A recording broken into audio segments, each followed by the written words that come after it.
Jy wil graag 'n deelnemende burger wees. Jy wil nie net 'n toeskouer wees van al die politieke besluite wat in die land geneem word nie. Jy wil nie dat die ANC-geleide regering daarmee wegkom om hul beleid ongehinderd deur te voer nie. Maar jy is alleen. En jy het 'n voltydse werk. Jy kan glad nie alles dophou wat in die parlement bespreek word nie. Jy kan hoegenaamd nie kommentaar skryf op elke nuwe wetsontwerp nie.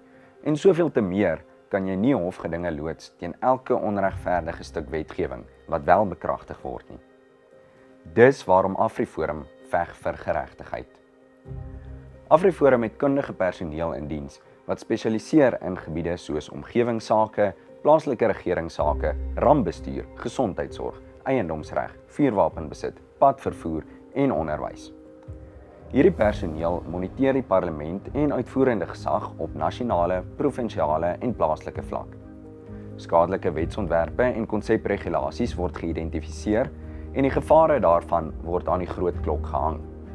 Gedetailleerde kommentaar word geskryf en regsmenings word ingewin. In baie gevalle slaag AfriForum daarin om deur openbare druk wetsontwerpe te stuit of gewysig te kry.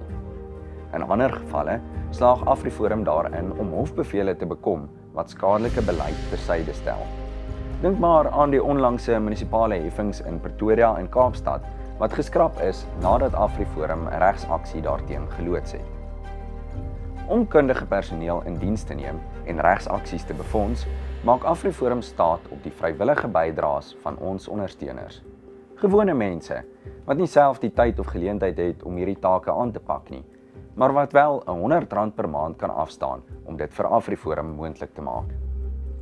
AfriForum het oor die afgelope aantal jare 'n gemiddelde maandelikse inkomste van R22.6 miljoen gehad. Omtrent soveel soos die maandelikse omset van 'n middelslag supermark in Pretoria.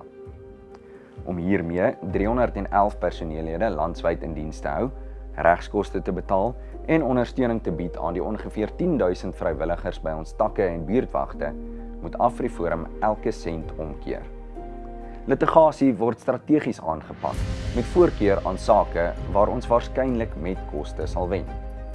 Vennootskappe word aangegaan met plaaslike ondernemings en gesonde finansiële bestuursbeginsels word deurlopend aan die dag gelê. So maak AfriForum seker dat elke lede bydrae optimaal aangewend word.